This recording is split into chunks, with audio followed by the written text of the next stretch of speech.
Halo teman-teman semuanya, Assalamualaikum warahmatullahi wabarakatuh. Kembali lagi bersama aku, saya Ning Rengganis.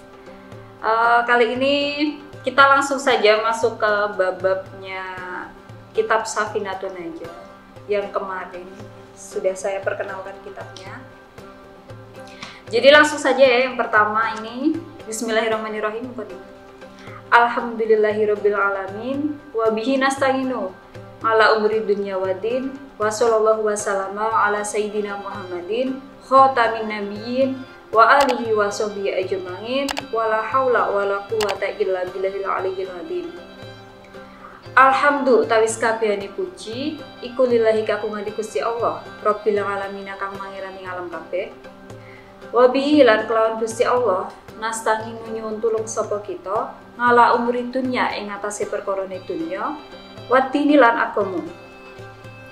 Wa sholalat mugi paring sholawat sapa Allah Gusti Allah, wa salamalan mugi paring keselamatan sapa Gusti Allah ala sayyidina ing atase bendara kita Muhammadin Kanjeng Nabi Muhammad khatamin nabiyina ya pungkasane para nabi, wa alihi lan maring keluargane Kanjeng Nabi, wa sahbihi lan sahabate Kanjeng Nabi aja mangina halis kabehane.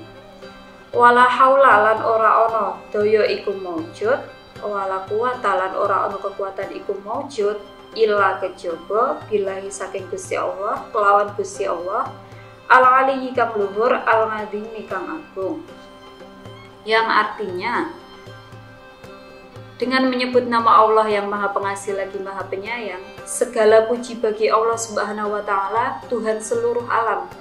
Dan dengan Allah sematalah kita semua mohon pertolongan atas segala urusan dunia dan akhirat. Sholawat serta salam semoga tetap tercurahkan kepada baginda Rasulullah SAW sebagai penutup Nabi serta untuk keluarganya dan sahabatnya. Tiada daya serta kekuatan kecuali dengan pertolongan Allah yang Maha Tinggi dan Maha Agung. Itu mukadimahnya. Lalu langsung masuk ke pasal yang pertama saja, rukun-rukun Islam. Faslun utawi iki iku fasal. Arkanul Islam utawi rukun-rukun Islam iku khamsatun 5. Syahadatu nyekseni sapa kita alla ilaha ing sak temene ora ana pangeran kang patut disembah iku maujud illallahu kejaba Gusti Allah. Wa anna Muhammadan lan sak temene utawi Kanjeng Nabi Muhammad iku Rasulullahi utusane Gusti Allah. Wa iqamus sholati lan ngetekake salat, wa ita'uz zakati lan nekani zakat, wa shaumu Ramadan lan poso Ramadan, wa hijjul baiti lan haji maring Mekah, man hiya wong istatun kang mampu sapa wong ilaahi maring haji apane sabilan dalan. Oke, langsung masuk ke pembahasan. Jadi rukun itu apa toh? Rukun itu adalah suatu hal atau ketentuan yang wajib, yang harus dilakukan dalam melakukan pekerjaan atau ibadah tersebut, yang mana jika hal ini tidak dilakukan, tidak dipenuhi, maka tidak sah pekerjaan atau ibadah tersebut. Itu maknanya rukun. Lalu masuk rukun Islam. Yang pertama ini adalah syahadat. Kenapa syahadat ini menjadi nomor 1 dibandingkan sholat dan seterusnya? Ini menyatakan bahwa seseorang itu telah mempercayai dua hal. Yang pertama, bahwa tiada Tuhan selain Allah, dan yang kedua, bahwa Nabi Muhammad itu adalah utusan Allah. Nah, persaksian ini tuh merupakan komitmen seseorang yang bukan hanya sebatas ikrar, namun juga harus diwujudkan dan diamalkan. Ikrar dan persaksian itu kan pasti mengandung komitmen, konsekuensi, yang mana konsekuensi dari syahadat ini ya mematuhi perintah Allah dan menjauhi larangannya.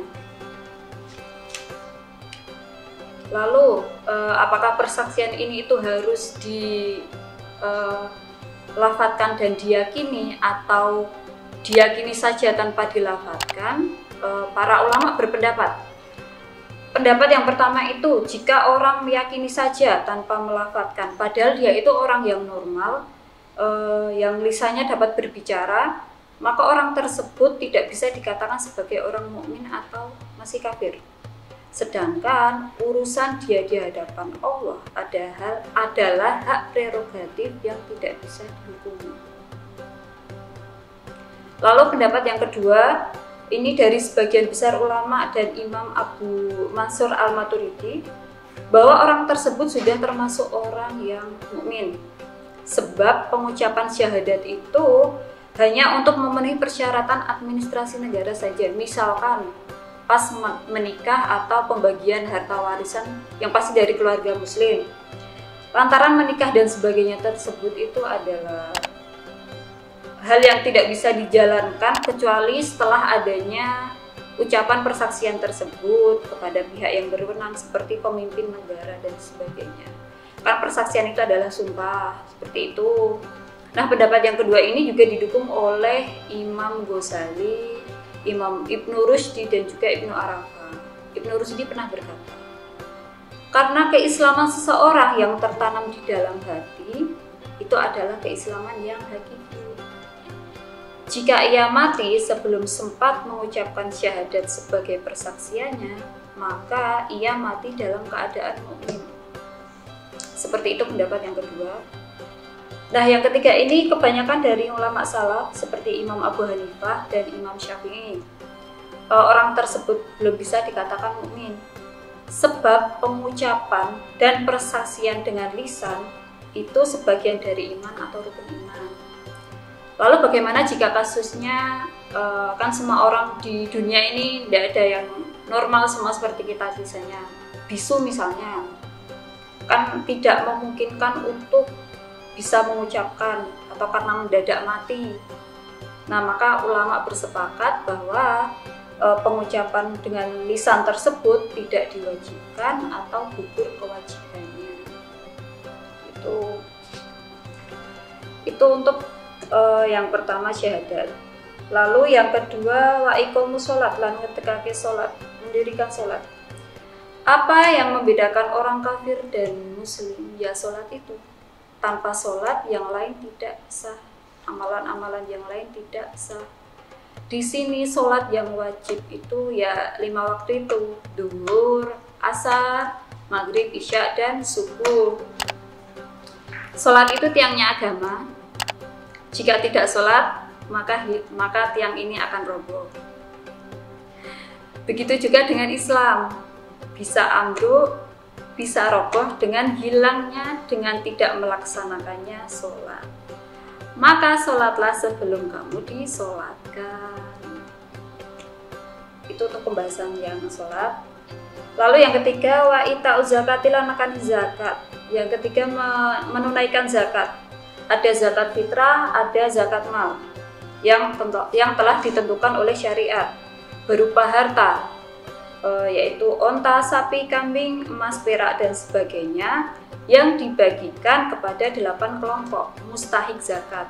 Ada fakir, miskin, amil zakat, mu'alaf, hamba sahaya, gharim, fisabilillah, dan ibnu sabil. Itu untuk zakat. Lalu yang keempat ini wasomu Ramadana, dan lan puasa Ramadan, menjalankan puasa Ramadan wajib dilakukan setahun sekali di bulan Ramadan. Nah, puasa ini tuh bukan hanya menahan lapar dan haus saja, tapi juga menahan amarah dan hawa nafsu lainnya. Seperti itu. Lalu yang terakhir wahijul baiti, lan haji maring Mekah, dan haji ke Mekah bagi orang yang mampu. Kenapa hanya orang yang mampu saja? Karena pasti hanya orang yang mampu saja yang mempunyai bekal jasmani, rohani, lahiriah, batiniahnya. Karena haji itu juga membutuhkan biaya yang tidak sedikit dan kesiapan jasmani rohani yang matang tersebut. Nah, rukun haji ini memang hanya rukun bagi muslim yang mampu saja, seperti itu. Itu pembahasan untuk rukun Islam. Sekian dari saya. Mohon maaf bila banyak salah kata. Mengingatkan lagi kalau ada beberapa pendapat yang berbeda atau saran, kritik saran, bisa ditulis di kolom komentar. Itu bisa menjadi evaluasi saya ke depannya. Terima kasih. Wassalamualaikum warahmatullahi wabarakatuh.